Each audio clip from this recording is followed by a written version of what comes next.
Salut à tous, j'espère que vous allez très bien. Bienvenue dans cette vidéo où je vais vous parler d'un match très spécial qui va se dérouler lors de cette Coupe du Monde à 11 h mercredi entre le Maroc et la Croatie.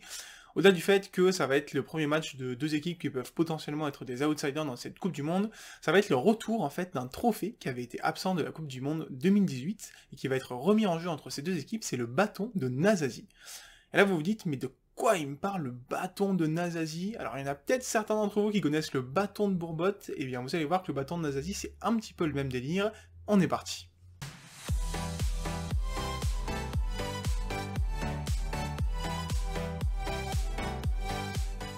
Et donc, bâton de Nazazi, Kezako, eh bien en fait c'est un concept de trophée fictif qui a été inventé en 2003 puis repris dans les années 2010 par deux fans de foot, Timothy Honeybone et Carl Sagan, deux membres de la Rec Sport Soccer Statistics Foundation, RSSSF, j'ai réussi enfin à bien le dire après X tournage. C'est une association qui collecte des données sur le football mais qui n'a pas de caractère professionnel ou officiel.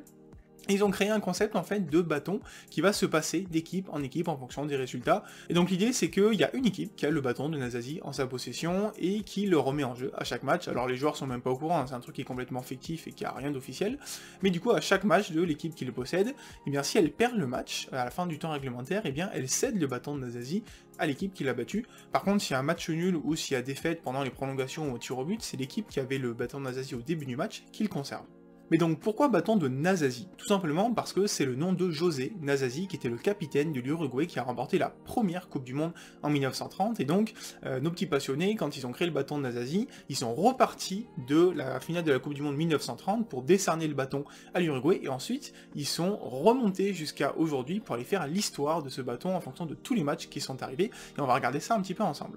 Et donc, comme je vous disais, le premier détenteur du bâton de Nazazi, c'est l'Uruguay qui va le garder pendant plus d'un an, 403 jours pour être exact, jusqu'au 6 septembre 1931, où lors de la Copa Rio Branco, qui est un tournoi entre l'Uruguay et le Brésil, et bien le Brésil va s'imposer et récupérer le bâton de Nazazi pendant près de 1000 jours. Il faut attendre 1934 pour que l'Espagne soit le premier pays européen à prendre le bâton de Nazazi et donc à représenter l'Europe dans ce trophée. Ensuite, le bâton il va rester pendant 12 ans jusqu'en 1950 en Europe, il passera notamment 2 fois dans les mains de l'Allemagne nazie, comme vous pouvez le voir ici, et puis en 1950, c'est les États-Unis qui vont le récupérer pendant la Coupe du Monde et devenir le premier pays d'Amérique du Nord à récupérer le bâton, mais ils vont pas le garder très longtemps, seulement 3 jours en fait, puisqu'ils seront battus ensuite assez lourdement par le Chili qui va récupérer le bâton pendant près de 2 ans.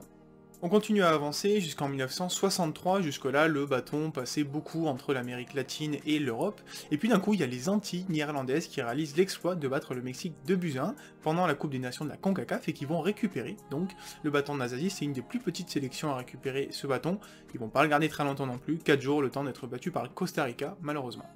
Ensuite, pendant près de 30 ans, le bâton va tourner entre des grosses équipes, notamment l'Union soviétique ou l'Allemagne de l'Ouest qui vont réussir à l'avoir une première fois, et puis d'autres fois, et on peut continuer à descendre, l'Irlande qui va notamment le choper, la Bulgarie, l'Allemagne de l'Ouest, donc les deux Allemagnes vont réussir à l'avoir, jusqu'à cette fameuse année 1994, où on a encore un tout petit pays qui va récupérer le bâton de Nazazi, c'est la Bolivie, qui bat la Colombie en match amical, mais qui va ensuite le garder seulement 13 jours, puisqu'ils vont perdre face à la Roumanie 3-0. Je vous emmène quelques années plus tard, en 2001, où là il va se passer une dinguerie complète lors de la Coupe des Confédérations, puisque la France, qui avait le bâton de Nazazi depuis un petit peu plus d'un mois pour la 7ème fois de son histoire, va perdre contre l'Australie, qui va devenir le premier pays d'Océanie à posséder le bâton de Nazazi, mais qui va le garder seulement 2 jours, ce qui sera un record en termes de durée la plus courte, et qui va le céder à la Corée du Sud, qui s'impose aussi 1-0, et qui devient le premier pays asiatique d'ailleurs à garder le bâton de Nazazi. Bon, ils vont pas le garder très longtemps, seulement 2 mois, le temps de perdre ensuite contre la République tchèque 5-0.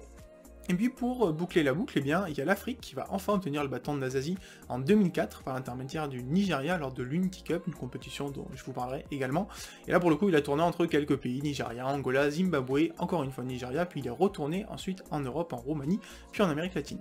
On continue de descendre avec, vous pouvez voir, pas mal de pays qui ont découvert là au 21e siècle le bâton de Nazazi, Venezuela, Géorgie, Turquie, Grèce qui l'ont eu pour la première fois. Et je vous invite jusqu'en 2017 à regarder un scénario assez fou, où d'abord il y a le Panama qui va récupérer le bâton de Nazazi pour la première fois lors de la Copa Centroamericana, qui va le céder ensuite à Trinité et Tobago, sûrement l'un des plus petits poussés avec les Antilles à avoir récupéré ce bâton de Nazazi. Et puis finalement ils vont le garder que 4 jours, puis il va aller au Mexique pendant 2 mois, mois, et finalement il ira en Europe, chez qui il n'a plus bougé depuis. On voit depuis 2017 que le bâton appartient à l'Europe, et depuis 2022, le 10 juin, cette victoire croate face au Danemark 1-0, bien c'est la Croatie qui possède le bâton de Nazazi.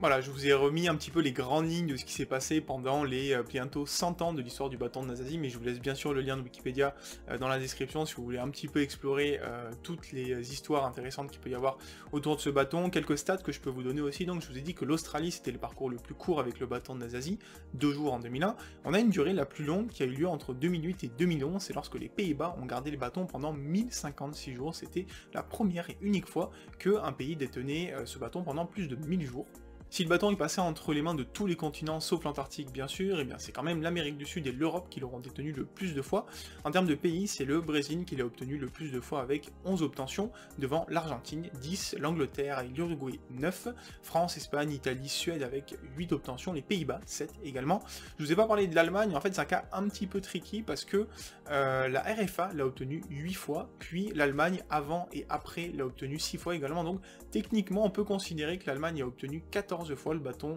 de Nazazi, donc on pourrait les placer en tête. Voilà, c'est un peu le problème d'avoir séparé le péri en deux pendant 30-35 ans. Également vous dire que il a changé pas mal de fois pendant les Coupes du Monde, avec un record de 3 changements lors de la Coupe du Monde 1982, et pendant l'Euro 2012 c'était assez fou, il a changé 4 fois de main en une seule compétition. Voilà, c'est tout ce que je pouvais vous dire sur le bâton de Nazazi, c'est beaucoup de statistiques finalement que je vous invite à regarder si ça vous intéresse dans les liens que je mettrai en description. Actuellement donc c'est la Croatie qui est détentrice du bâton de Nazazi, et peut-être que quelques jours après la sortie de cette vidéo, eh bien ce sera le Maroc, le Canada ou la Belgique qui prendra possession de ce bâton. Je trouve ça sympa que ce soit un autre continent qui le reprenne après plusieurs années en Europe, bon on verra bien. En tout cas j'espère que cette vidéo vous aura plu, que vous aurez appris une petite anecdote sympa que vous pourrez ressortir auprès de vos potes pour vous la péter, hein, parce que pas grand monde connaît ce bâton a priori. Si la vidéo vous a plu, eh bien n'hésitez pas à me le dire en commentaire, likez la vidéo, la partagez, vous abonner à la chaîne aussi, c'est le mieux que vous puissiez faire pour m'aider. Et je vous pose une petite question, assez logiquement, est-ce que vous connaissiez l'existence du bâton de Nazazi? Répondez-moi en commentaire et je vous dis à très bientôt pour parler foot. Ciao ciao tout le monde.